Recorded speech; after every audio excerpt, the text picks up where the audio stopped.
premier tweet était en mars 2007. Et puis j'ai commencé effectivement à être extrêmement active sur cette plateforme.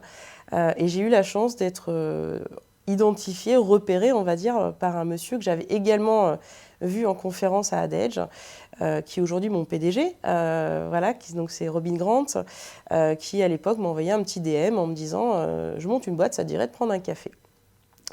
Et puis je les ai rejoints avec Nathan McDonald, son cofondateur, en août 2007, à l'époque où on était 4 dans cette agence qui aujourd'hui s'appelle toujours We Are Social, mais qui a bien grandi puisqu'aujourd'hui on est présent dans 9 pays et qu'au bout de 8 ans, on est plus de 580 collaborateurs dans le monde.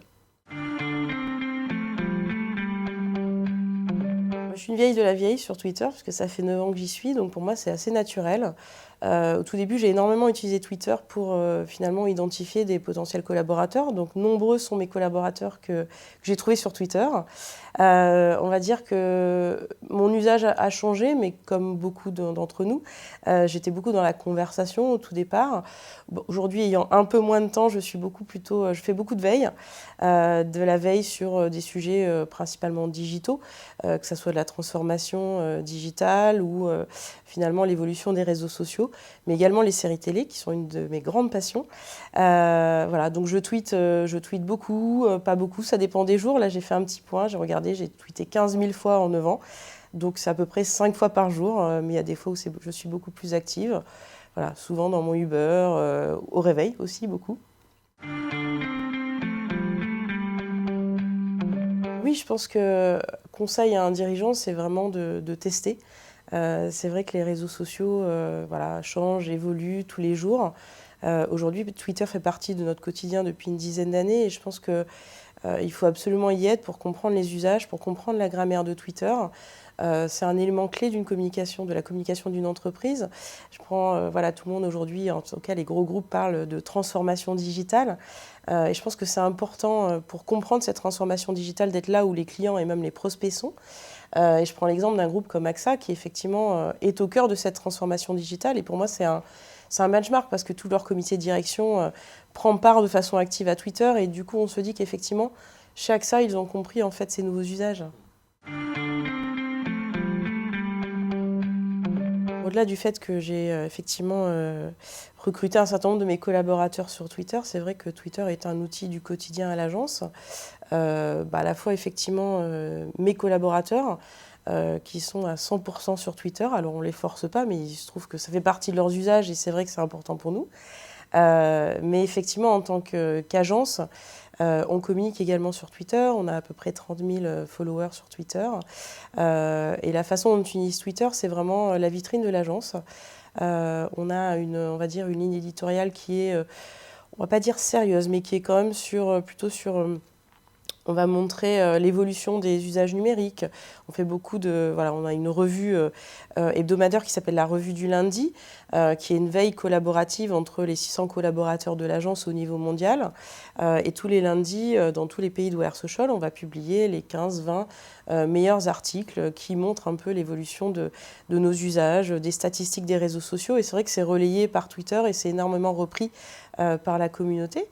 On utilise également Twitter pour effectivement montrer les décors un peu de l'agence. Donc voilà, on va dire récemment, on a participé à la journée agence porte ouverte de la ACC. On a eu plus de 130 étudiants qui ont débarqué dans l'agence et c'est vrai qu'on a pris énormément de photos, qu'on a relayées sur Twitter, etc.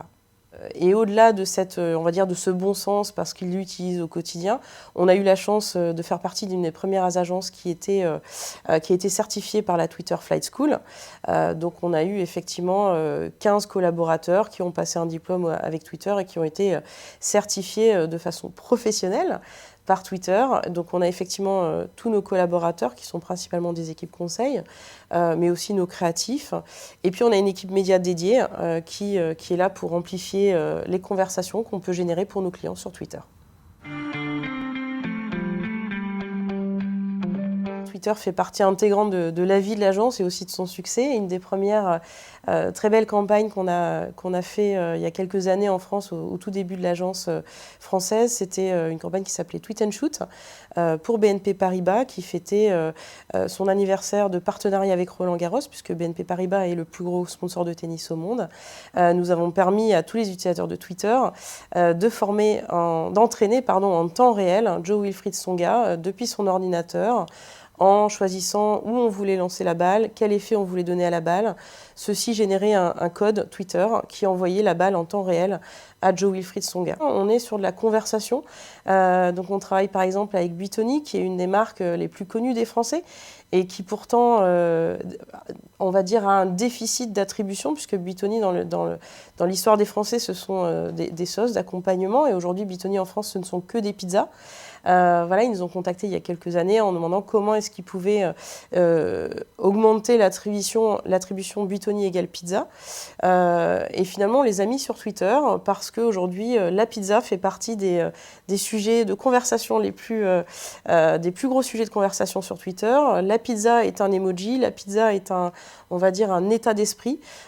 Et aujourd'hui, on s'intègre dans une conversation qui est autour de l'humour, de l'humeur, autour de la pizza, et ça cartonne. On a 12 000 followers, on a 4% de taux d'engagement organique. Donc c'est Twitter pour nos clients, c'est à la fois de l'activation, c'est du temps réel, c'est du continu en fil rouge sur de la conversation, et ça fait vraiment partie de notre quotidien.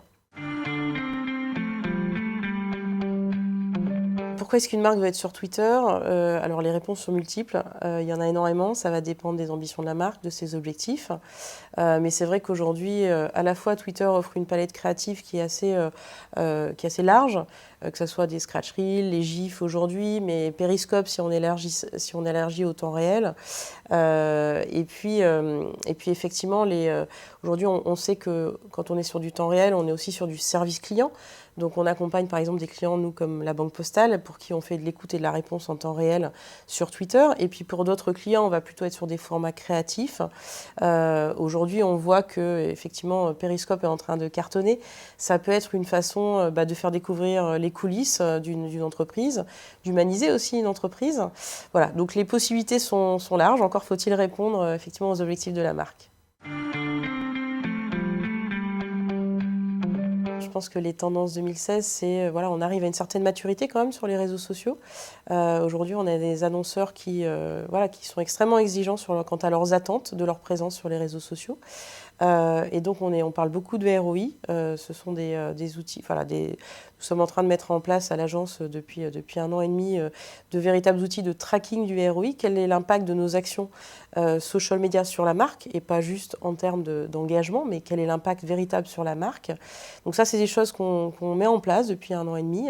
Et c'est vrai que Twitter nous permet effectivement, via une plateforme publicitaire assez fine, de vraiment mesurer l'impact, notamment parce qu'on parle à des cibles qui sont assez influentes sur Twitter.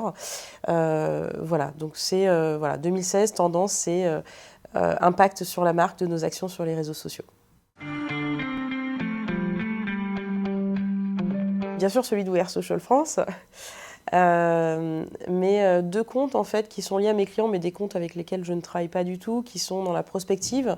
Donc c'est AXA Lab et l'atelier BNP Paribas. En fait, je trouve que ce sont des comptes qui sont extrêmement riches en contenu sur la prospective. Et puis je regarde, j'avoue, de façon hebdomadaire en fait la rubrique les meilleurs tweets hebdo de Golden Moustache, où on va toujours trouver des pépites en fait qui sont assez marrantes. Le tweet qui m'a marqué, en fait, parce que j'ai trouvé que c'était écrit de façon extrêmement fine, c'est l'arrivée de la CIA en fait, sur Twitter en 2014. Alors je vais le faire en anglais, mais qui dit tout simplement « We can neither deny or confirm that it's us ». Je trouvais ça extrêmement marrant parce qu'effectivement, on a affaire à un organisme complètement corporate et qui arrive à s'amuser avec les codes de Twitter et arrive à comprendre pourquoi les gens sont là et ce qu'ils cherchent sur Twitter. Donc j'ai trouvé ça très très fin.